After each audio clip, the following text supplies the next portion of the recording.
क्या कहूँ, कैसे कहूँ, किससे कहूँ? कौन सुनेगा? समझेगा क्या? हंसेंगे तो नहीं? डरती हूँ, कोई नहीं।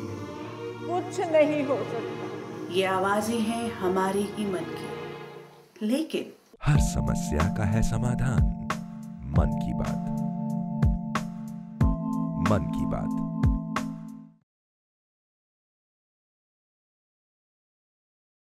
नमस्कार। मन की बात में आज फिर आप सबका स्वागत।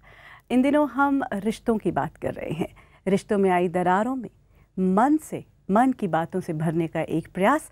इस पूरी श्रृंखला में हमने बात की है शादी से जुड़ी हुई कई समस्याओं को लेकर, लेकिन आज उस मुकाम पर पहुंचे हैं जहां शायद साथ रहना मुश्किल ही नहीं हो पा रहा होता, और तब बात आती है सेपरेशन की, जिसे तलाक या डिवोर्स भी कहा जाता है। पहले डिवोर्स का जो रेट होता था वो बहुत कम होता था।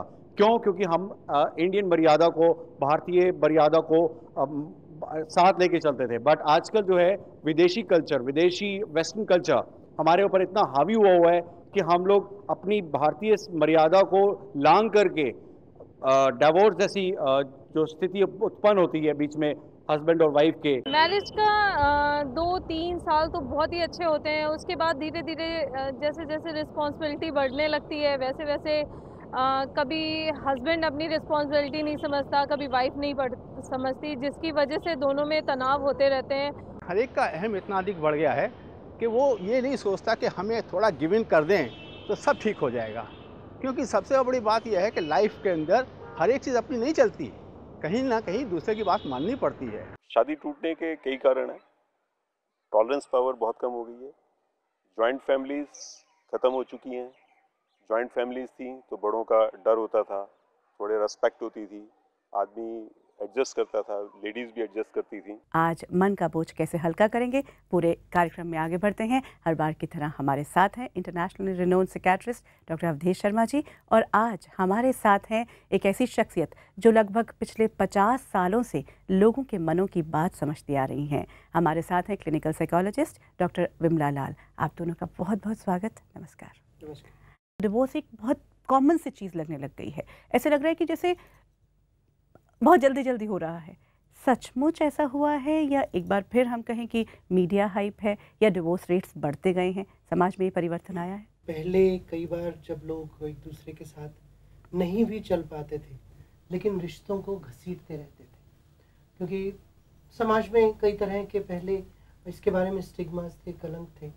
लेकिन जैसे जैसे समाज बदला है, जैसे जैसे ओपननेस एक आई है, तो ज़्यादा लोगों ने डाइवोर्स का या सेपरेशन का रास्ता अपनाया है। ऐसा पाया गया है कि पिछले करीबन 15-20 वर्षों में देखें अगर तो लॉज भी थोड़े से लिबरल हैं, और कई गुना डाइवोर्सेस बढ़े हैं। उसी के साथ साथ हम एक ग्लोबल सिटीज़न बनते जा रहे हैं, और जो वेस्टर्न कंट्रीज़ में हो रहा है उसका भी हमारे ऊपर असर पड़ता है, और उनके जो मीडिया प्रोग्राम्स हैं उनको भी हम देखते हैं। डॉक्टर लाल, बहुत से कपल्स के साथ आप डील कर रही होती हैं। डिवोर्स कब लगता है, या आप कब कहना चाहेंगी कि अब लाजमी है, अब डिवोर्स ले लेना चाहिए? जब संबंध नीरस हो जाते हैं और उनमें कोई संभावना नहीं होती है कि वो रस ला सकें उसमें, या किसी तरह का जुड़ाव।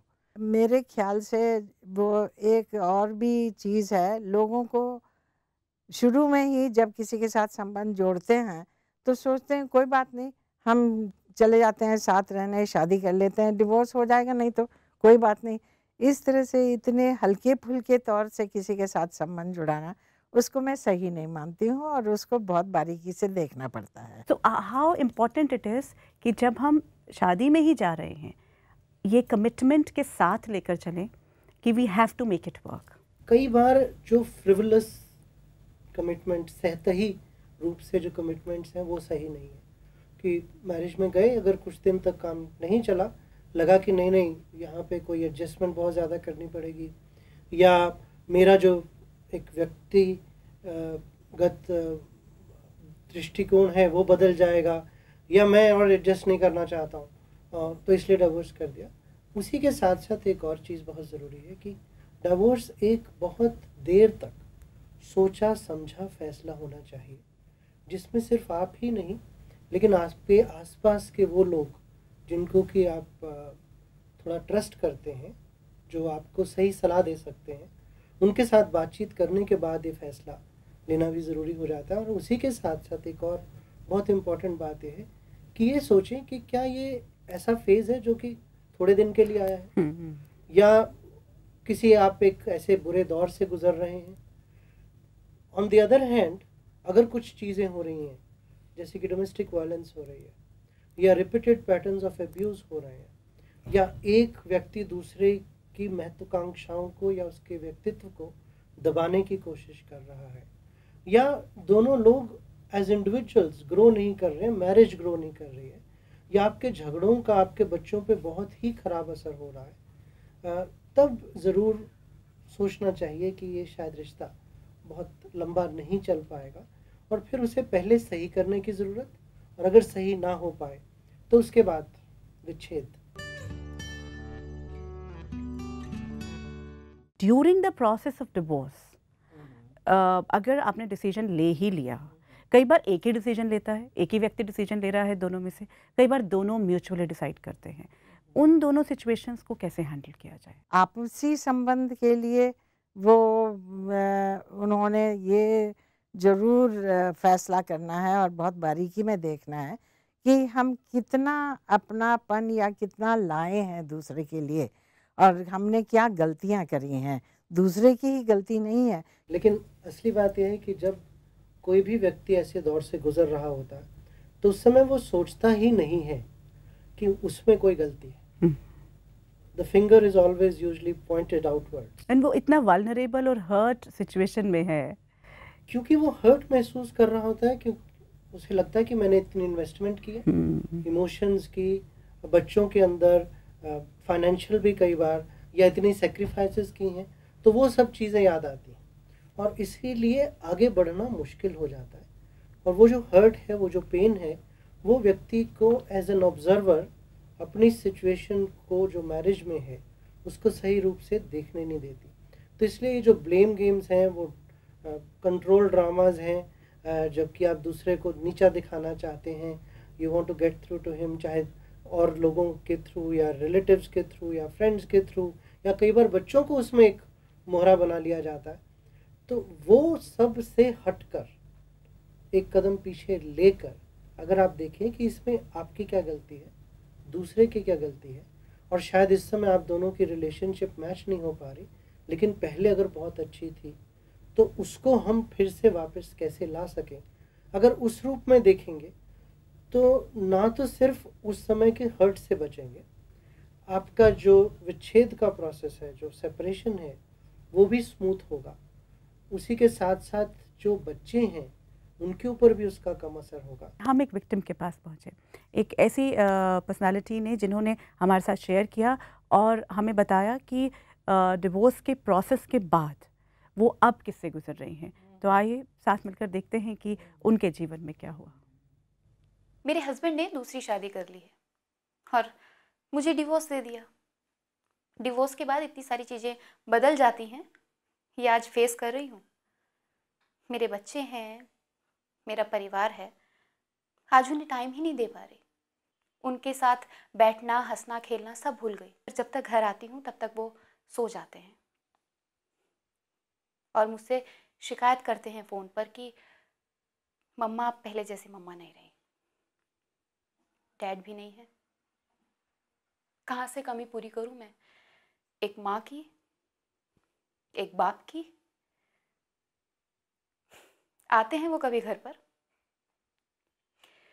मगर उनकी वाइफ उन्हें बच्चों से मिलने ही नहीं देती। डिवोर्स के टाइम पर मैंने उनसे मैंने कोई पैसा नहीं लिया मैंने उनसे, कि मुझे क्योंकि अपने ऊपर यकीन था कि मैं अपने बच्चों को अपने बलबूते पर पढ़ाऊंगी और एक अच्छा आदमी बनाऊंगी। मगर आज उनकी ज़रूरतें पूरे करते करते मैं खुद थक चुकी हूँ। आज मेरे फ्रेंड्स मुझे बुलाते हैं, मेरे रिलेटिव्स मुझे बुलाते हैं, मगर मुझ में उन लोगों को फेस करने की हिम्मत नहीं है। मैं क्या थी और आज क्या हूँ, भूल चुकी हूँ मैं अपने आप को। कल क्या होगा नहीं पता। जब प्रोसेस में आ जाते हैं तब, क्योंकि उस वक्त आपका मन जो है वो आपके हाथ में नहीं होता, कितना इम्पोर्टेंट है अपने फैमिलीज़ के साथ या फ्रेंड्स के साथ इसके ऊपर बात करना या सही सलाह लेना। डाइवोर्स का प्रोसेस जो है वो दिनों का नहीं है, महीनों का है कोर्ट्स के अंदर, कई बार सालों का है। उसी से रिलेटेड है कि बच्चों की कस्टडी किसको मिलेगी, पैसा कहाँ से आएगा। जब दो लोग एक ही परिवार में रह रहे हैं तो एक ही छत के नीचे रह रहे हैं, अब वो अलग अलग रहेंगे। अगर महिला है या तो वो काम कर रही थी कि नहीं कर रही थी, उसकी अपनी ज़िंदगी एक नए सिरे से शुरू होगी, क्योंकि एक तरह से अभी भी पुरुष प्रधान समाज है हमारा। तो इसलिए बहुत ज़रूरी हो जाता है दूसरे लोगों की सपोर्ट लेना, उनसे बात करना, उनसे इन प्रैक्टिकल इश्यूज़ के बारे में सलाह लेना, और अगर हो सके तो उनकी मदद लेना उस समय भी और बाद में भी। और साथ ही साथ एक इमोशनल सपोर्ट की बहुत ज़रूरत पड़ती है, जो कि होनी ज़रूरी है। और कई बार वो लोग आपको ये सही रास्ता भी बता सकते हैं, लेकिन अगर सबका ही यही विचार है और कुछ प्रैक्टिकल एस्पेक्ट्स को मद्देनज़र रख के फिर डिसीजन लिया जाता है, तो वो लॉन्ग टर्म में emotionally, financially and for the children बहुत सही रहता है। जब डिवोर्स से गुजर रहे हैं माँ बाप, तो माँ बाप का ट्रॉमा बच्चों को ज़्यादा ट्रॉमेटाइज करता है, या ये ट्रॉमा कि मेरे माँ बाप अलग हो रहे हैं, ये कि मेरा क्या होगा, ये ट्रॉमा उनको ज़्यादा तंग करता है? कुछ पीरियड ज़रूर निकलता है जबकि डिवोर्स का प्रोसेस शुरू होता है। उस समय बच्चों की कई तरह की अपनी इनसिक्योरिटीज़ होती हैं कि मेरा क्या होगा, मुझे माँ का बाप का दोनों का प्यार मिल पाएगा कि नहीं, मेरी ज़रूरतें पूरी हो पाएंगी कि नहीं, मेरे दोस्त मुझ पर हंसेंगे तो नहीं, आगे जाकर जब मेरी शादी होगी तो क्या मेरे माँ बाप दोनों वहाँ पर होंगे कि नहीं। ये कुछ नेचुरल इनसिक्योरिटीज़ हैं और होनी ज़रूरी भी हैं, लेकिन अगर उनको उस समय समझाया जा सके और दोनों माँ बाप ये समझें कि उनकी जो आपस में टेंशन्स हैं वो एक लेवल की है, लेकिन बच्चों के लिए उनके जो फ़र्ज़ हैं वो दूसरे लेवल के, और उनको दोनों बैठकर एटलीस्ट ये बात को समझा सकें कि हम पूरी कोशिश करेंगे एज अ यूनिट कि आपको अब और फ्यूचर में इमोशनली, फाइनेंशियली सपोर्ट करें। तो फिर बच्चों की इनसिक्योरिटी समय के साथ साथ कम होती जाती है। कई बार स्त्री बहुत ज़्यादा चिंतित होती है कि मेरे बच्चे पर क्या असर होगा, क्या मैं सही कर रही हूँ, क्या नहीं कर रही हूँ, क्योंकि वो ही सोचती है कि उसी के ऊपर भार पड़ रहा है बच्चों को बड़ा करने का। और पर कभी कभी समझाना भी पड़ता है कि कुदरत में बच्चे जो है ना वो काफ़ी रिजिलियंट, एक शब्द है अंग्रेज़ी में, ये कहते हैं कि वो अपने को ढाल सकते हैं कई तरह से, और उनमें ज़्यादा विवेक है और वो सुनते हैं। आप सोचते हैं कि उनको कुछ नहीं आता, वो पर पीठ से भी सुनते हैं और आँखों से भी सुनते हैं, है ना। तो आप इतना घबराइए मत, ज़िंदगी कई मौके देती है, जो आपने करना है। तो ऐसा भी स्टडीज़ हुए हैं 15-15, 25 साल तक, जहाँ वेस्ट में लोगों ने स्टडी करी है या उनको फॉलो अप किया है, कि जो आप एक ही छत में रहकर झगड़ा करते रहेंगे या खिंचाव तनाव दिखता रहेगा तो शायद बच्चों पर इतना अच्छा असर नहीं पड़ेगा। पर जो अलग रहकर फिर बच्चों को आप बच्चों की तरह से देखेंगे कि हमारा कर्तव्य है माँ बाप की तरह से अलग, चाहे हमारा संबंध किसी तरह का हो, पर बच्चों के प्रति कर्तव्य है, तो उसमें उनका ज़्यादा फ़ायदा हो सकता है। डिवोर्स्ड जो पेरेंट्स हैं उनके बच्चों जो आगे चल के उनकी लाइफ में प्रॉब्लम्स आती हैं, is it because of the broken families? क्या वो उस कारण होता है? जो ये हमारी परसेप्शन है, आज हम चाहेंगे कि इस मंच पर आप हमारे सामने लेकर आएँ कि क्यों उन बच्चों में ये आगे उनकी जो लाइफ है वो ट्रॉमेटिक हो जाती है। बच्चों पर तरह तरह के प्रभाव पड़ते हैं। हाँ, सबसे बुरा प्रभाव जब पड़ता है जब दो जो पार्टनर है, स्त्री और पुरुष, बच्चे के थ्रू खिंचाव और अपनी जो मनोकांक्षाएं उनको या तो पूरा करना चाहते हैं या अपना गुस्से को हल करना चाहते हैं। हाँ, कभी कभी जो उनको और कोई नहीं मिला हो सलाह देने के लिए, या और कोई आदर्श टीचर नहीं मिला हो, या अपने काम में कोई और साथी नहीं मिला हो, तो मुश्किलात पड़ जाती है। तो वो मैरिज या इस तरह का रिश्ता जोड़ना उनके लिए बहुत कॉम्प्लेक्स बन जाता है। लेकिन इसी के साथ एक और चीज़ समझने की ज़रूरत है कि अगर बच्चों के ऊपर लगातार माँ बाप की सेपरेशन और डाइवोर्स का इमोशनल बर्डन रहता है, तो बाद में जाके उनके अपने जो संबंध हैं मैरिज में भी एंड इवन अदरवाइज उन पे बहुत असर पड़ सकता है। सिमिलरली उन बच्चों में फीलिंग्स ऑफ इनसिक्योरिटीज़ उनकी पर्सनैलिटी का कई बार हिस्सा बन सकती हैं।